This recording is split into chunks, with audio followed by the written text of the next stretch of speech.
Hello दोस्तों, इतिहास के शौकीनों, क्या आपने कभी मेवाड़ के महान शासक राणा कुंभा की कहानी सुनी है? आज हम उनकी उस विजय गाथा में गोता लगा रहे हैं जो समय के गलियारों में गूंजती रही है। 15वीं शताब्दी में पैदा हुए राणा कुंभा सिर्फ एक राजा नहीं थे, वह एक दूरदर्शी योद्धा थे जिनकी महत्वाकांक्षाएं उनके द्वारा बनाए गए किलों की तरह ऊंची थीं। कल्पना कीजिए, अपने राज्य भर में 32 किलों के निर्माण की देखरेख करना। लेकिन कुंभा की कहानी नागौर में प्रसिद्ध जीत के साथ अपने शिखर पर पहुंचती है।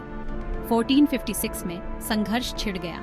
नागौर का सुल्तान विस्तार का लालची था, मेवाड़ पर लालची निगाहें गड़ाए हुए। लेकिन राणा कुंभा कोई साधारण प्रतिद्वंद्वी नहीं थे। उनकी रणनीति शानदार, उनका साहस बेजोड़।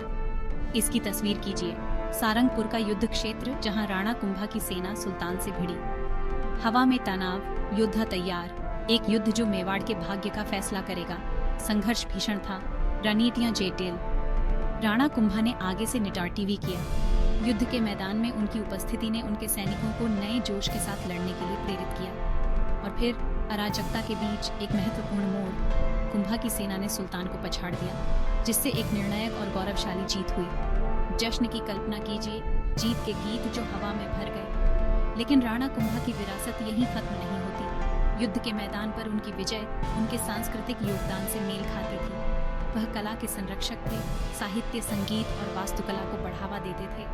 एक ऐसा वातावरण बनाते थे जहां संस्कृति वीरता के साथ फलती फूलती थी। तो हम राणा कुंभा की कहानी से क्या सीख सकते हैं? यह सिर्फ जीत की कहानी से कहीं ज्यादा है। यह नीटारटीवी, लचीलापन और एक ऐसे शासक की अदम्य भावना के बारे में है जिसने इतिहास को न केवल विजय के माध्यम से बल्कि संस्कृति और दृष्टि के माध्यम से आकार दिया। उनकी कहानी हमारे गौरवशाली अतीत के अध्यायों की याद दिलाती है और स्थायी विरासत जो प्रेरित करती रहती है। ट्यूनिंग के लिए धन्यवाद और याद रखें, इतिहास केवल अतीत के बारे में नहीं है, यह उन सबक के बारे में है जो हम भविष्य में ले जाते हैं।